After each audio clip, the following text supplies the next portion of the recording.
आज दिनांक 21 जानेवारी.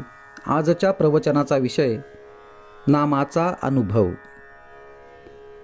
नामाचा अनुभव कोणता? नामाचा अनुभव नामाव्यतिरिक्त दुसऱ्या कशात पाहू नये, म्हणजे नामापासून दुसरे काही मिळवायचे आहे ही कल्पनाच नसावी.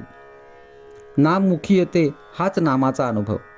ज्या प्रमाणात आपल्या हातून नामस्मरण घडले त्या प्रमाणात आपल्याला नामाचा अनुभव आला असे समजावे. अखंड नामस्मरण टिकले की पुरा अनुभव आला. नामस्मरण करता करता चित्त एकाग्र होते. देहबुद्धी विसरून नाम घेणे हेच निर्गुण होणे आहे. मी कोण आहे हे कसे ओळखावे?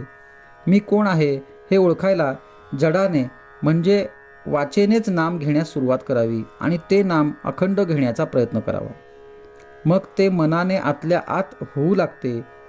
पहिल्यानेच आपल्या प्रयत्नाने मनाला नामाचे वळण लावण्याचा नादी लागू नये, कारण ते फारच अवघड आहे. नाम घेता घेता देहाचा विसर पडल्यावर मी कोण आणि देव कोण हे आपोआप कळेल. भगवंताच्या नामाचा नाद लागला तर दुःखाची जाणीव कमी होते.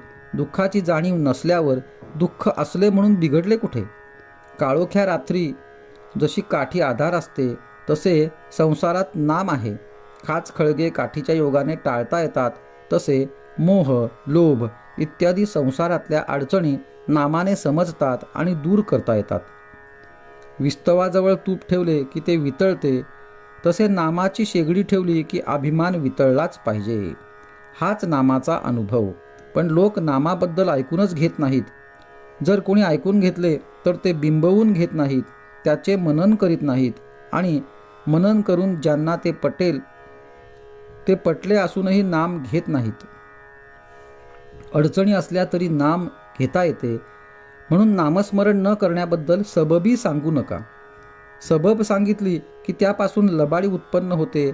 लबाडीतून आळस उत्पन्न होतो आणि आळसाने सर्वनाश होतो. आपण रोज उठल्यावर भगवंताचे स्मरण करण्याचा नियम ठेवावा.